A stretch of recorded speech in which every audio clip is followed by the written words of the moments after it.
Hi friends, అధ్యాయం 5 న్యాయ వ్యవస్థలో మూడో పార్ట్ అన్నమాట. థర్డ్ పార్ట్ కింద చదువుతున్నాను. Madras high court. Friends, Madras high court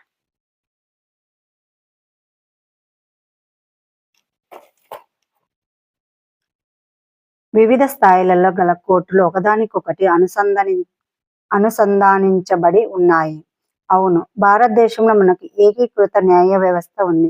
అంటే ఉన్నత న్యాయస్థానాలు తీసుకునే నిర్ణయాలకు దిగువ న్యాయస్థానాలు కట్టుబడి ఉండాలి. భారతదేశంలో ఉన్న పునర్విచారణాధికారం ద్వారా ఈ ఏకీకరణను అర్థం చేసుకోవచ్చు. దిగువ న్యాయస్థానాలు ఇచ్చిన తీర్పు న్యాయబద్ధంగా లేదని ఎవరైనా భావిస్తే వారు ఉన్నత న్యాయస్థానానికి అప్పీలు చేసుకోవచ్చు. దీనినే పునర్విచారణాధికారం అంటారు. క్రింది స్థాయి కోర్టు నుండి సుప్రీంకోర్టు వరకు నడిచిన రాష్ట్రం ఢిల్లీ ప్రభుత్వం. వర్సెస్ లక్ష్మణ్ కుమార్ ఇతరులు 1985 వివాదాన్ని కేసు పరిశీలించడం ద్వారా ఈ పునర్విచారణాధికారాన్ని అర్థం చేసుకుందాము.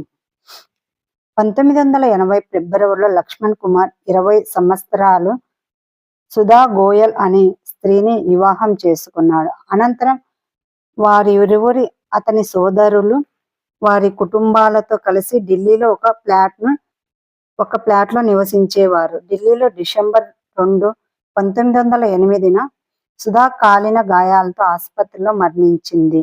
దీంతో ఆమె కుటుంబ సభ్యులు కోర్టులో కేసు వేశారు. ట్రయల్ కోర్టులు ఈ కేసు విచారణకు వచ్చినప్పుడు ఆమె పొరుగున గల నలుగురిని సాక్షులుగా పిలిచారు. డిసెంబర్ 1వ తేదీన సుధా గట్టిగా కేకలు వేస్తుండగా విని పరుగున లక్ష్మణ్ ఫ్లాట్లోనికి వెళ్లి చూస్తూ మంటల్లో చీరతో తగలబడుతున్న సుధా కనిపించిందని చెప్పారు. వెంటనే గోనె సంచి దుప్పటి కప్పి ఆ మంటలను ఆపివేశారు. అత్త శకుంతల తనపై కిరోసిన్ పోసిందని, ఆమె భర్త లక్ష్మణ్ నిప్పట్టించాడని సుధా తమతో చెప్పిందని చెప్పారు.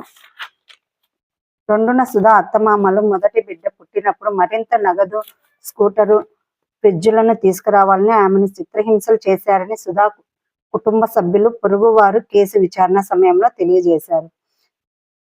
సుధా పాలు వేడి చేస్తుండగా ప్రమాదవశాత్తు ఆమె చీరకు నిప్పు అంటుకున్నదని తమ ప్రతిపాదనలో భాగంగా లక్ష్మణ్ అతని తల్లి పేర్కొన్నారు. ఈ సాక్ష్యాల ఆధారంగా లక్ష్మణ్, అతని తల్లి శకుంతల, ఆమె బావ సుభాష్ చంద్రల ముగ్గురికి ట్రయల్ కోర్టు మరణ శిక్ష విధించింది. నవంబర్ 1983న ఈ ట్రయల్ కోర్టు తీర్పుపై నింద మోపబడిన వీరు ముగ్గురు హైకోర్టులో అప్పీల్ చేసుకున్నారు.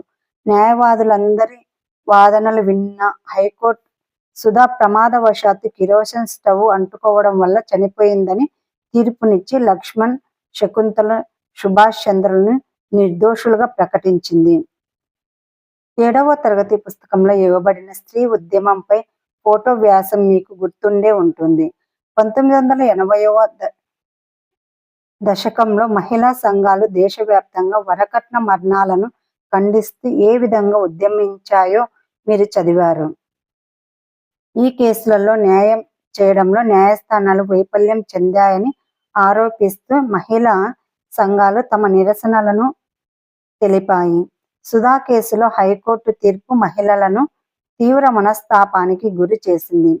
దీనికి వ్యతిరేకంగా ప్రదర్శనలు నిర్వహించి భారత మహిళా న్యాయవాదుల సమైక్య ద్వారా హైకోర్టు తీర్పుపై పునర్విచారణకు సుప్రీంకోర్టులో ప్రత్యేక అప్పీలును దాఖలు చేశారు. 1985లో లక్ష్మణ్, అతని ఇద్దరు కుటుంబ సభ్యులను నిర్దోషులుగా ప్రకటించడాన్ని ఖండిస్తూ వచ్చిన అప్పీలను సుప్రీంకోర్టు విచారించింది. న్యాయవాదులు వాదనలను విన్న సుప్రీంకోర్టు హైకోర్టుకు భిన్నమైన నిర్ణయానికి వచ్చింది. లక్ష్మణ్, అతని తల్లిని దోషులుగా గుర్తించింది. అయితే సాక్ష్యాలు లేనందున బావ సుభాష్ను నిర్దోషిగా ప్రకటించి నిందితులకు జీవిత ఖైదు విధించింది. జైలుకు పంపాలని సుప్రీంకోర్టు నిర్ణయించింది.